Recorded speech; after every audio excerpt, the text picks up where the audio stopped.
Hi friends, welcome to our channel. Feel free to cook. இன்றைக்கி நம்ம சேனலில் egg Afghani எப்படி பண்ணலாங்கிறத பார்க்கலாம்.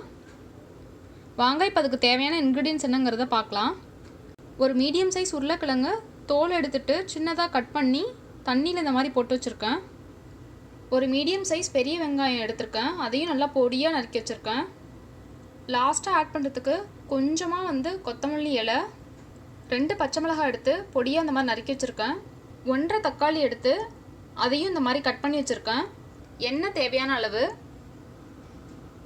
4 முட்டை எடுத்திருக்கேன்.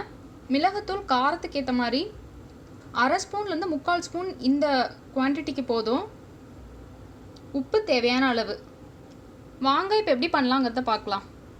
ஆல்ரெடி ஒரு பேனை ஹீட் பண்ணிட்டேன். பேனில் 2 டேபிள் ஸ்பூன் ஆயில் விட்டுருக்கேன். ஆயில் ஓரளவுக்கு சூடாகட்டும். இப்போ ஆயில் ஓரளவுக்கு சூடாகிடுச்சு. கட் பண்ணி வச்சுருக்கிற உருளைக்கிழங்கு ஃபஸ்ட்டு ஆட் பண்ணிக்கலாம். உருளைக்கிழங்கு நல்லா பாதி வதங்கட்டும். பாருங்கள், உருளைக்கிழங்கு நல்லா பாதி வதங்கிருக்கு. இந்த ஸ்டேஜில் கட் பண்ணி வச்சுருக்கிற வெங்காயத்தை ஆட் பண்ணிக்கலாம்.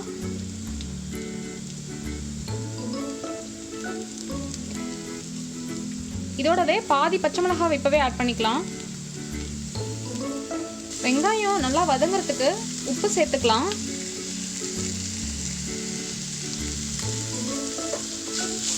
உப்பு சேர்த்துட்டு நல்லா ஒரு தடவை வதக்கி விட்டுக்கோங்க.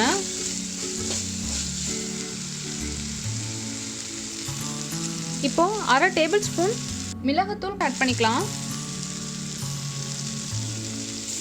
மிளகுத்தூள் ஆட் பண்ணிட்டு நல்லா ஒரு தடவை கலந்து விட்டுக்கோங்க. இந்த ரெசிபிக்கு பார்த்தீங்கன்னா ரொம்ப எல்லாமே வதங்கணும்னு அவசியம் இல்லை. கொஞ்சம் க்ரன்ச்சியாக இருந்தால் தான் நல்லாயிருக்கும். இந்த ஸ்டேஜில் தக்காளி ஆட் பண்ணிக்கலாம். தக்காளி ஆட் பண்ணிட்டு நல்லா ஒரு தடவை மிக்ஸ் பண்ணி விட்டுக்கோங்க.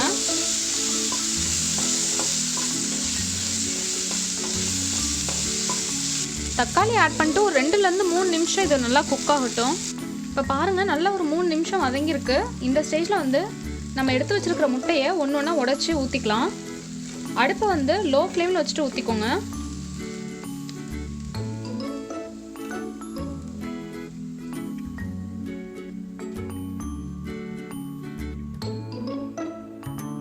இப்போது முட்டையெல்லாம் உடச்சி ஊற்றினதுக்கப்புறம் இந்த முட்டைக்கு தேவையான அளவுக்கு உப்பு சேர்த்துக்கலாம்.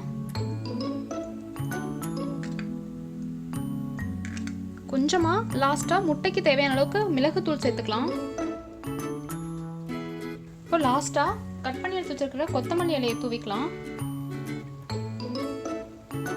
மீதி இருக்கிற பச்சை மிளகாவையும் மேலே தூவிக்கலாம். இதை இப்போ 3லேருந்து 4 நிமிஷம் மூடி போட்டுட்டு சிம்மில் வச்சிடலாம். இப்போ பாருங்கள், நல்ல ஒரு 4 நிமிஷம் வெந்துருச்சு. இப்போ கேஸ் ஆஃப் பண்ணிக்கலாம். கேஸோட சூட்லேயே இன்னும் 2 நிமிஷம் இருக்கட்டும்.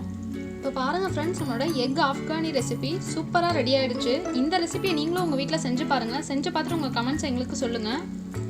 இந்த ரெசிபி உங்களுக்கு பிடிச்சிருந்தா மறக்காமல் எங்கள் சேனலுக்கு லைக், ஷேர் அண்ட் சப்ஸ்கிரைப் பண்ணுங்கள். தேங்க்யூ.